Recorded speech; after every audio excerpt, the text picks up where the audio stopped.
decir, la cuenta mejoró un poquitito, el extraer ahora tiene un if,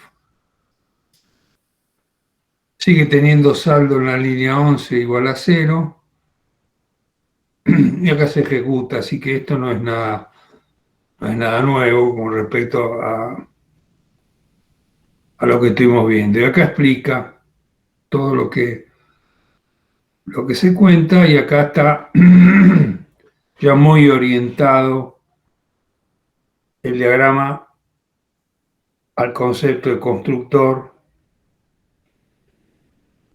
Fíjense que caja de ahorro hereda todo de cuenta, mientras que cuenta corriente hereda algo y tiene agregados como el sobregiro, o sea que este sería el diagrama de UML correspondiente al programa Python que estaba arriba. O sea, acá tenemos análisis y diseño, y acá tenemos programación. Acá está explicado conceptos sobre escritura y demás. O sea, es un poco repaso de lo que vimos.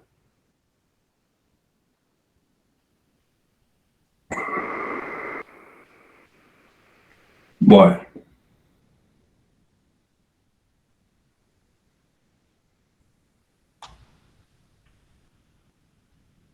Y acá es algo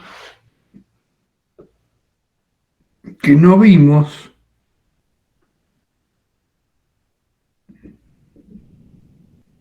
pero vamos a ver de dónde lo empieza a contar. Desde acá. El resto es todo el ejemplo bancario. Y acá dice, analicemos la figura 1.12.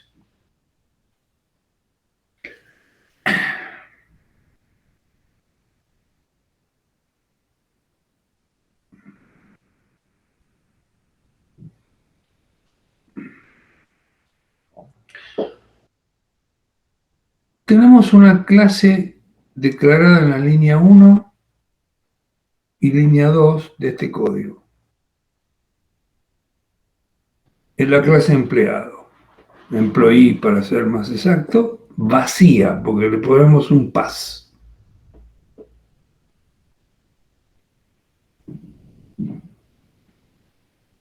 En la 4 la instanciamos.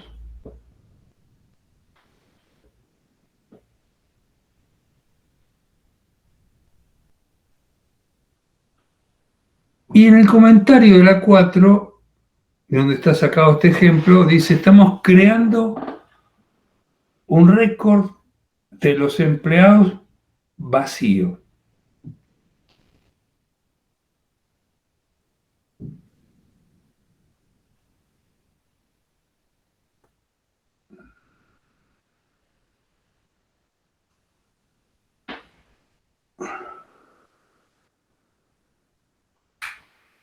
Y acá el comentario de la línea 6 dice, vamos a llenar el contenido de los campos del registro. Name, depth y salary, que lo invocamos, le asignamos un valor literal, en el primer caso, segundo caso, y en el tercer caso un entero, y la forma de invocarlo es con un nombre y la instancia, o sea, John punto con la dot notation.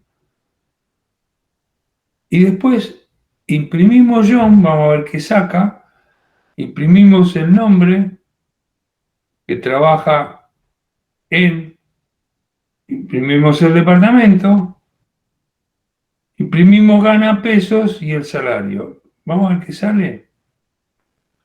Con el primer print de John,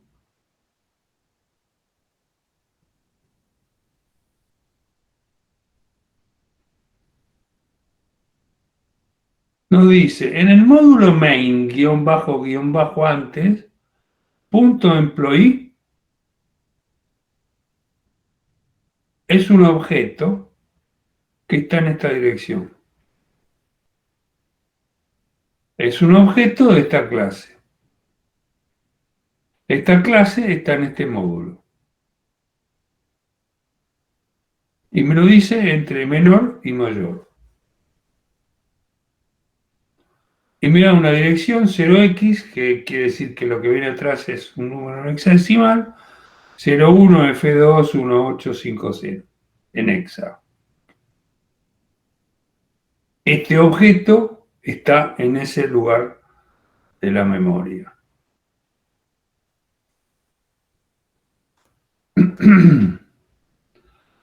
En la línea 11, cuando imprimimos John Name, nos saca John Doe. Después, concatena con el que trabaja en el John Depp, que es Computer Lab.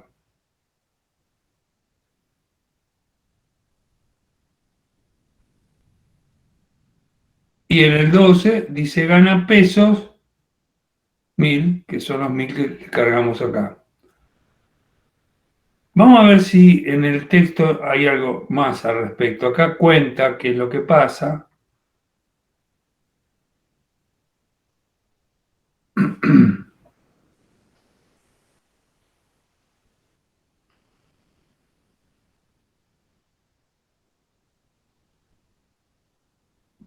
No cuenta mucho más de lo que yo dije, por lo tanto, no hice ningún comentario adicional.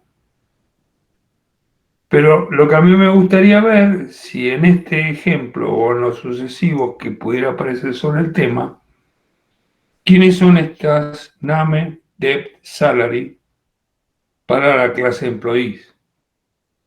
Creo que más adelante lo vamos a ver.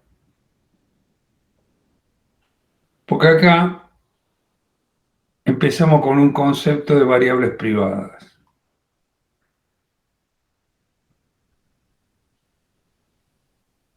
Las variables de instancia que son privadas, que existen en otros lenguajes, como Java, por ejemplo, que ya se los mencioné, no se pueden acceder si no es desde adentro del objeto. Es decir, una variable privada en Java, por ejemplo, solo puedo acceder desde los métodos de la clase.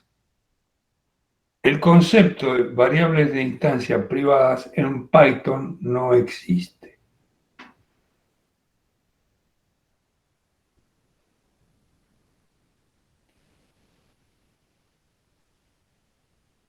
Pero hay una convención en Python que se sigue, que es un guión bajo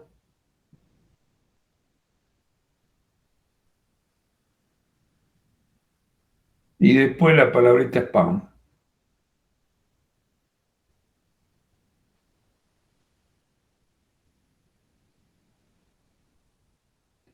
Se debe tratar como una parte no pública, ya sea una función, un método o un miembro.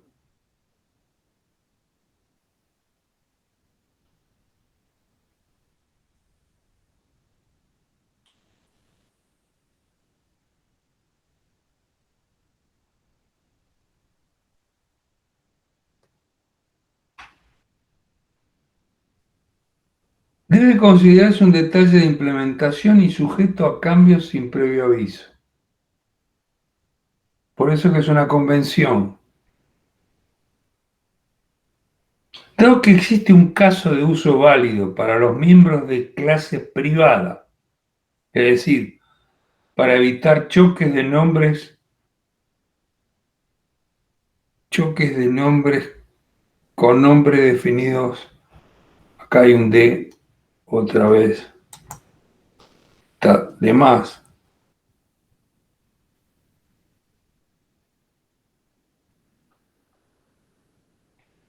Es decir, para evitar choques de nombres con nombres definidos por subclases, existe un soporte limitado para dicho mecanismo llamado name mangling.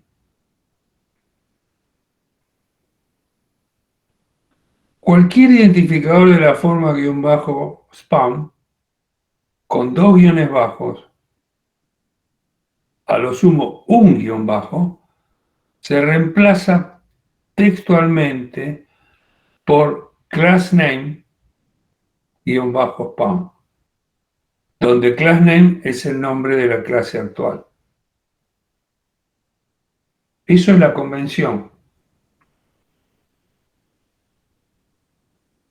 Esta mutilación se realiza sin tener en cuenta la posición sintáctica del identificador, siempre que ocurra dentro de la definición de una clase.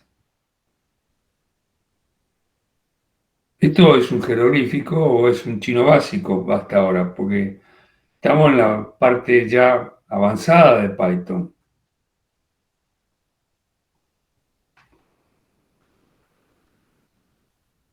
Name Mangling es útil para permitir que las subclases anulen los métodos sin interrumpir las llamadas a métodos intraclase, como podemos observar en el código de la figura 2.1. Y ahora vamos a ver el código de la figura 2.1.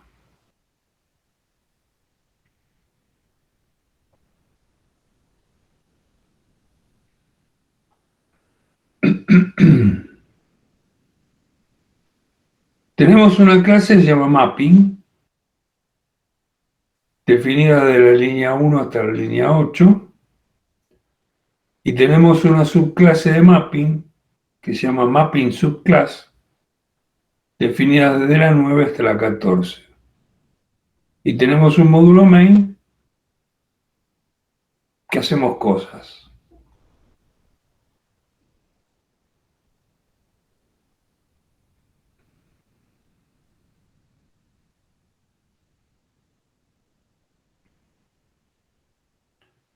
En la línea 8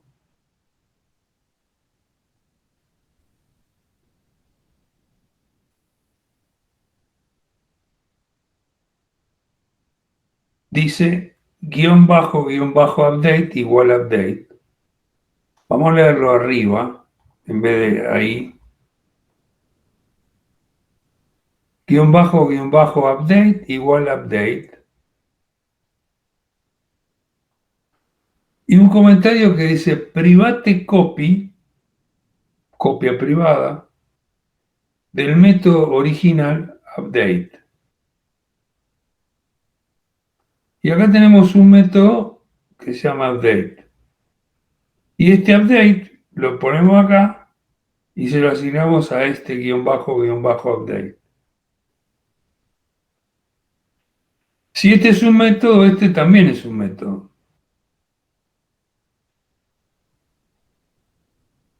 Y acá lo que está diciendo es que estamos haciendo una copia privada. Vamos a ver por qué dice que es privada y por qué sugiere que sea privada de este método update. Y encima, como si eso fuera poco, el update está sobrescrito en la subclase. Porque acá hay otro update. Y de paso hay algunos términos acá en este texto que vale la pena empezar a acostumbrarnos dentro del paradigma.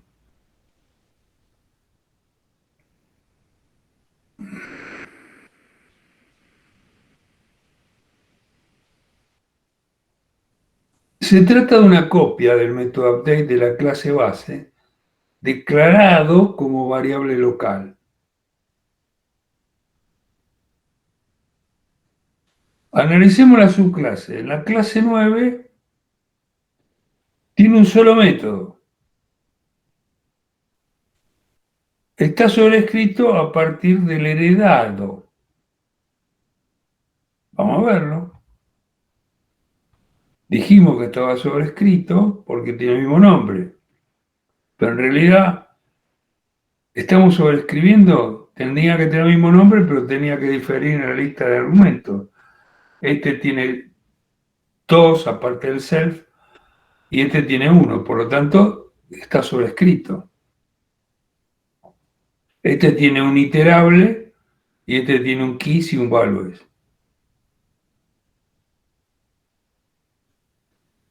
Y entre los comentarios, en la línea 11 dice, probé una nueva signature for update. Me da una nueva firma. La firma es toda esta. La firma es toda esta. ¿En qué es la firma? El nombre del método y la lista de argumentos.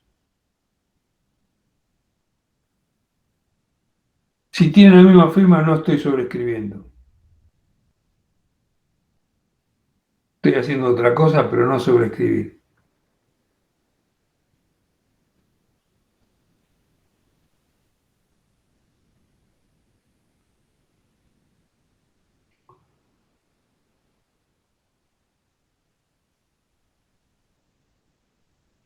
Después hay un comentario en la línea 12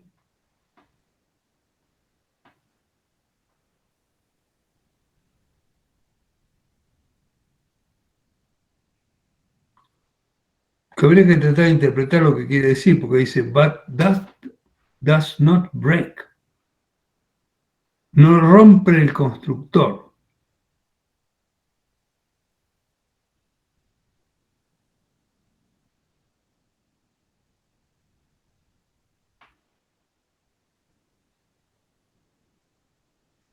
Vamos a ir analizándolo con el texto porque este texto está comentando bastante.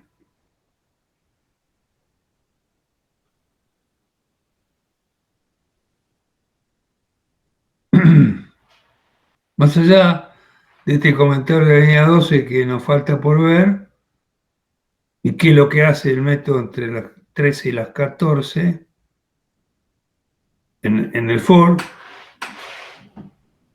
que lo vamos a ir analizando, vayamos o continuemos leyendo. Analicemos ahora qué ocurre con los accesos al usar la clase derivada, porque es lo que estamos tratando de ver. ¿Qué pasa con los accesos? Al instanciar a la subclase en la línea 15, ahora vamos a ver qué hace. Lo primero que hace en la línea 15 es hace a la izquierda sub, crea un objeto igual lo que le devuelve el mapping subclass. Y mapping subclass, al pasarle un argumento, al pasarle entre paréntesis un argumento, ese recibe eso que le pasamos entre paréntesis, lo manda a mapping, al objeto mapping. O sea, ese es un objeto mapping. Por lo tanto, estamos invocando al padre de alguna manera. Y el padre, si se arranca, va a tener que invocar al constructor. El constructor lo que hace es crear una variable de mapping que se llama itemList, que es una lista vacía.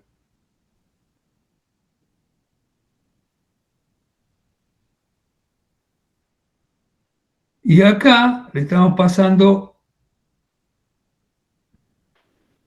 1, que es un literal, y 1524, que es un número.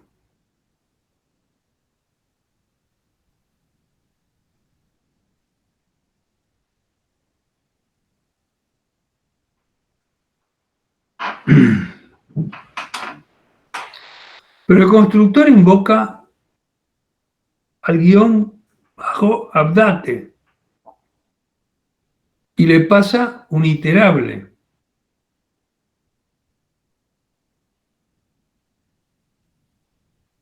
Y ese iterable es el que recibió el constructor. Por lo tanto, ese 11524 pasa al update, pero con guión bajo. Quiere decir que invoca el método que está declarado en la línea 5 de mapping. Recibe un iterable y dice, Para los ítems que están en iterable, hacerle un append. Quiere decir que va a meter el 1 y va a meter el 1, 5, 2, 4 a la lista.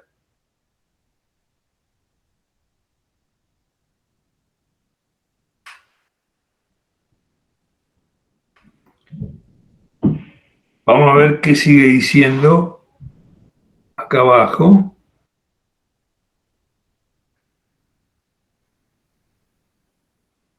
Usa el método init del padre que hereda.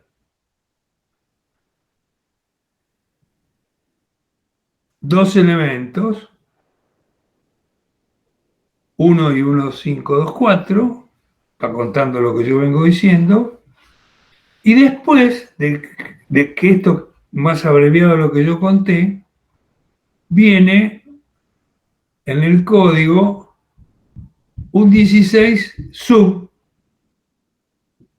desde el ámbito sub, o sea, desde el ámbito de la subclase, un update. Y ahí les pregunto, ¿cuál llama? ¿A este o a este? Y si tiene dos parámetros, llamará al segundo, el que acepta dos parámetros, Supuestamente debería llamar al segundo. supongo. Y va a tener que llamar y va a tener que ejecutar el 13 y el 14, donde le decimos, si ítem está en zip keys values,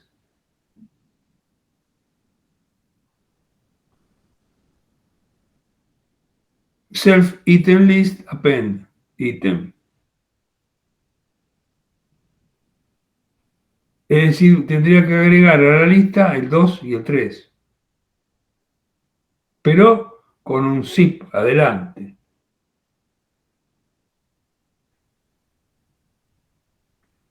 Que no sé si saben qué hace, pero ya nos vamos a dar cuenta qué hace.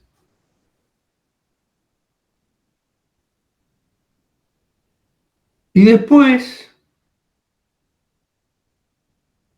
le decimos que nos imprima con su item list. O sea, ¿es este acá arriba o es este acá abajo?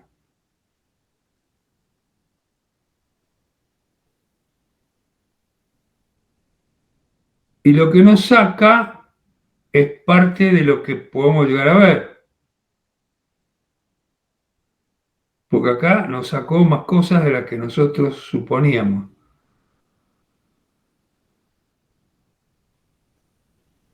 Nos sacó O, R, S y E. Y no sé por qué.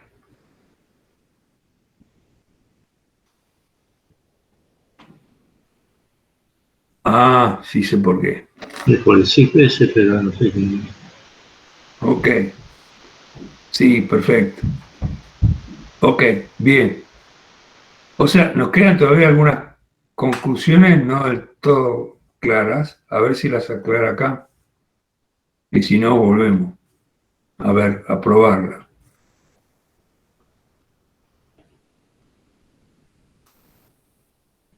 A continuación,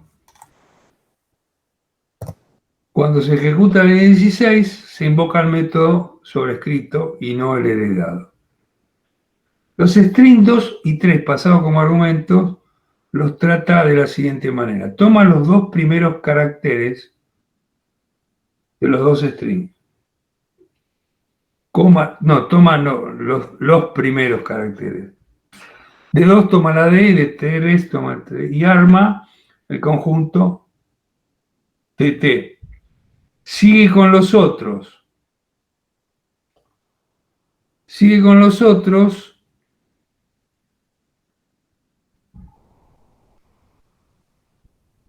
Le sobra el último 3. O sea, después de la D y la T, agarra la O y la R, agarra la S y la E. Eso es lo que hace el zip. Y le sobra, porque 2 tiene 3 caracteres y 3 tiene 4. Entonces le sobra el cuarto carácter de 3 comparado con el de 2. Por eso es que la que imprime es lo que sospechábamos algunos. D, S, 2. T, 3, 3, le falta el 3, la S. Se fue armando la lista y el zip lo que hace es agarra un literal y lo va armando carácter por carácter. Eso es lo que hace la función zip. Hasta ahí no hubo problemas hasta la 17 y ahora viene la 18. La 18 revienta. Porque yo no puedo invocar desde el hijo al update que está definido en el padre con esta convención del guión bajo adelante. Y dice, error de atributo, no tiene este atributo esta clase, la subclase. O sea que no puedo invocar. Es una forma recontra rebuscada que tiene que tener Python para manejar variables privadas o métodos privados.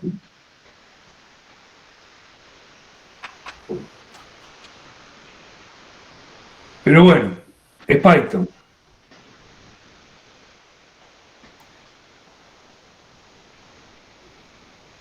Y creo que por acá eso que yo les conté está contado. Sí. Cuando queremos hacer, nos da el error. Es decir, el concepto de manipulación de nombre funcionó como tener una variable privada.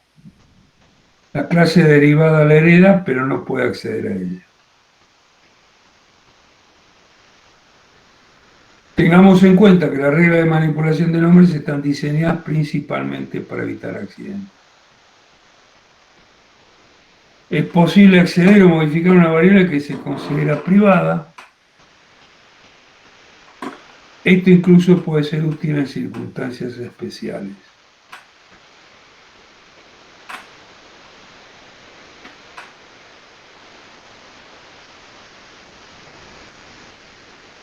Tenemos que tener en cuenta que el código pasado a exec o eval no considera que el nombre de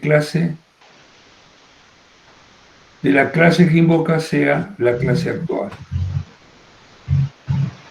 Esto es similar al efecto de declaración global, cuyo efecto también se restringe al código que se compila a la vez. La misma restricción se aplica para getAttribute, setAttribute o deleteAttribute, así también como cuando se hace referencia a dict directamente. Bueno, tenemos un capítulo 2 un poco denso, pero bueno, una vez leído detenidamente es claro o es lo suficientemente claro a entender. Pasamos a un concepto nuevo que este sí es totalmente nuevo porque no lo vimos, que es el concepto de iterators. No vimos nada de ellos todavía.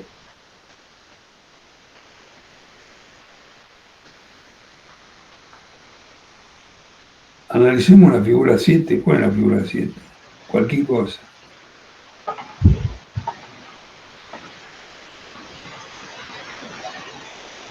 Es la figura 3.1.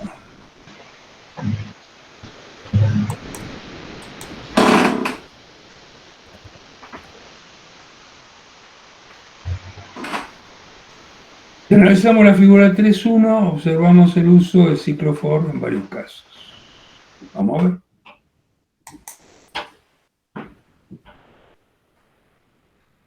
For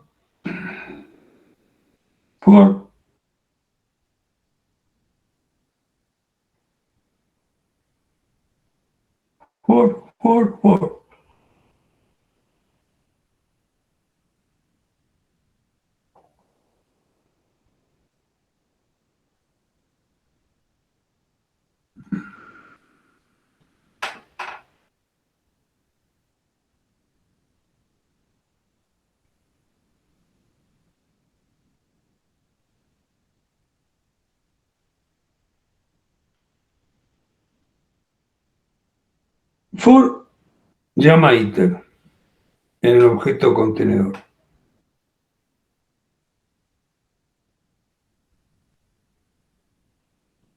Devuelve un objeto iterador que define el método next, que accede a los elementos en el contenedor de uno en uno. Esto es un poquitito manejo de iteradores, en este caso, con for. Cuando no hay más elementos, next genera una stop iteration que le dice al bucle for que termine.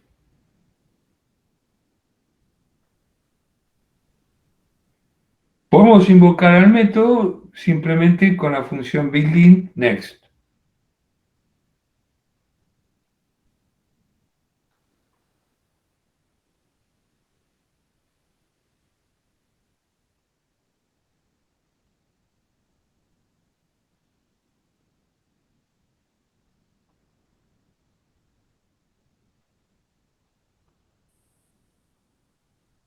El ejemplo este que está acá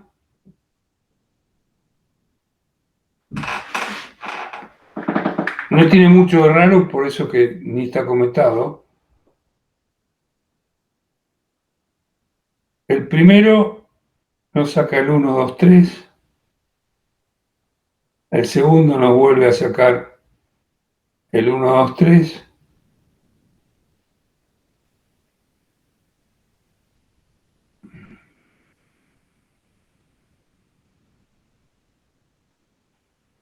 El tercero nos saca las dos claves, one y to. El cuarto, que está en la línea 7, nos saca el 1, 2, 3, que son los char. Y después hay un archivo en el mismo módulo, que es este que está acá, que lo abre y lo imprime.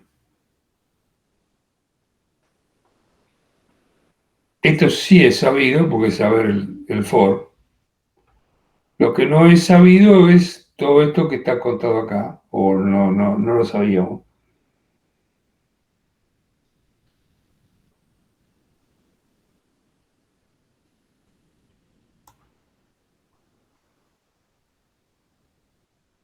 En el ejemplo de la figura 3.2 muestra cómo funciona todo.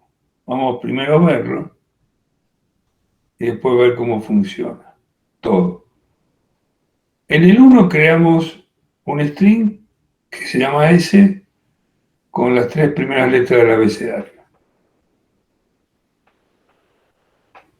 En la 2 creamos un objeto IT que recibe lo que devuelve iter. Iter recibe el argumento S. Cuando le decimos print IT, nos va a imprimir el objeto IT como dice que corresponde, y nos dice que es un objeto del tipo str-iterator, o sea, es un iterator, y nos dice, yo lo veo como una cadena de caracteres este objeto, por eso cuando vamos a pedir print, yo invoco al str correspondiente, bla, bla, bla, y que está en la dirección exa que figura ahí. Cuando le digo next it, me saca A, después me saca B, después me saca C, y cuando le hago el cuarto next it, me dice stop iteration.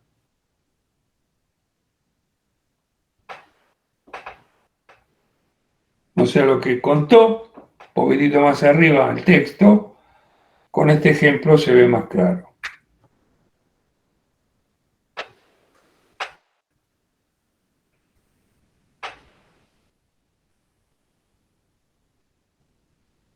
Viendo las mecánicas detrás del protocolo iterador, es fácil agregar el comportamiento del iterador a nuestras clases.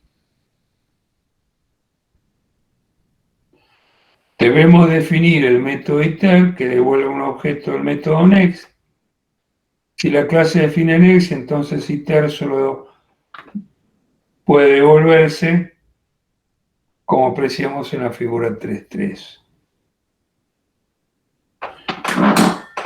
Y esto es chiquito. Vamos a agrandarlo un poco.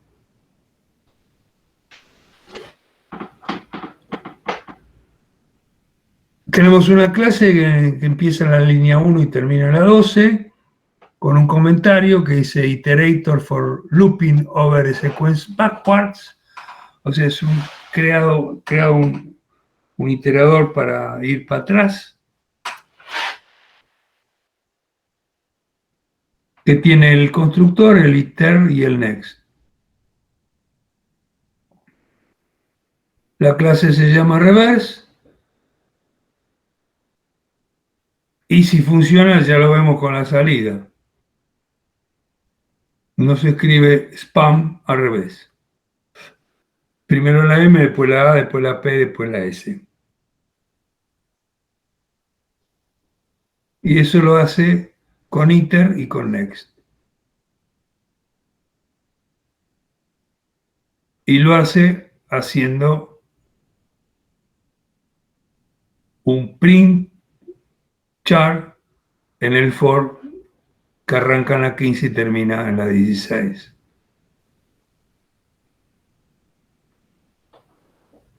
Y vemos cómo es que está yendo para atrás si seguimos el código. Y cómo lanza la stop operation.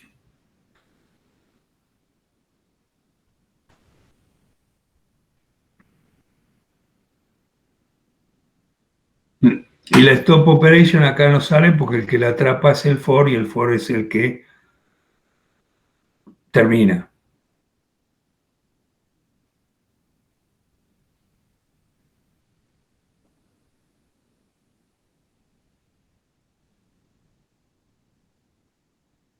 Terminamos con iterators y pasamos a los generators.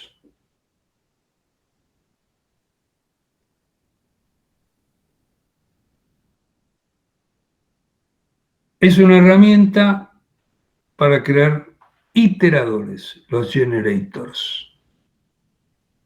Aprendimos iterators, ahora vamos a ver generators para crear iterators. Se escriben como funciones regulares.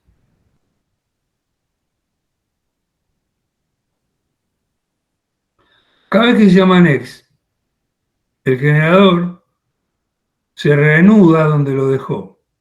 Recuerda todos los valores de datos y la última instrucción que se ejecutó. Un ejemplo en la 4.1.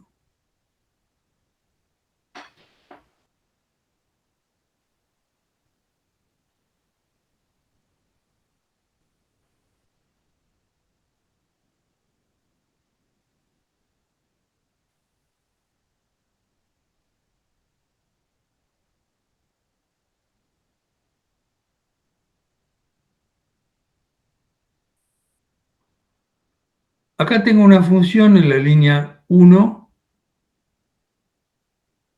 que se llama reverse, que recibe data. En la línea 4 la invocamos dentro de un for cuando le decimos reverse país. Quiere decir que data es país. Al invocarla, se ejecuta el for de la línea 2 y 3. For index in range, paréntesis len data, -1, -1, -1.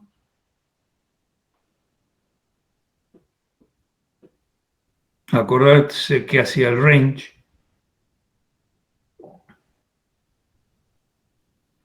Y después yield data index.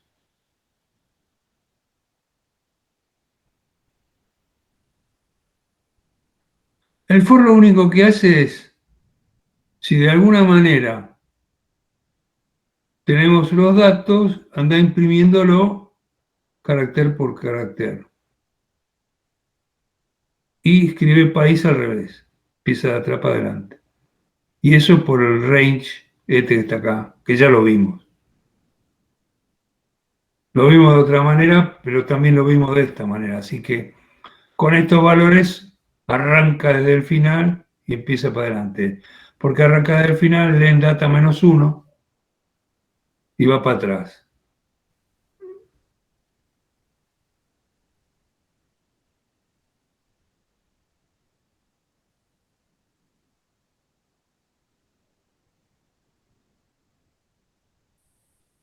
Lo que hagamos con generadores también se puede hacer con iteradores basados en clases, como vimos. Podemos usar generadores o iteradores o una clase.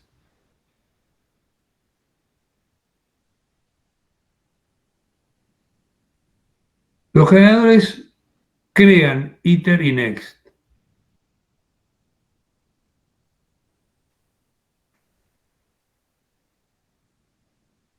Y acá hay un ejemplo un poco más largo.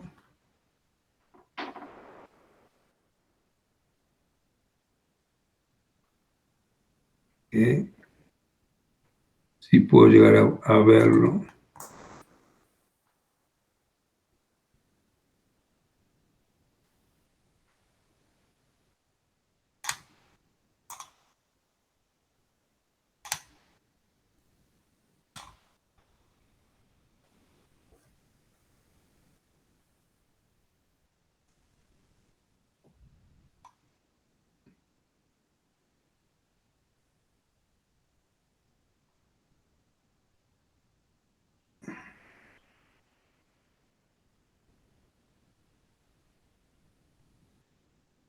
Acá está todo explicado, pero vamos a hacer algo más inteligente. Vamos a dejar este ejemplo, que es un poquitito, bastante más largo, y para probarlo un poco mejor, vamos a dejar desde acá, es decir, vamos a empezar la página 22, la clase que viene, aunque falten 6 minutos.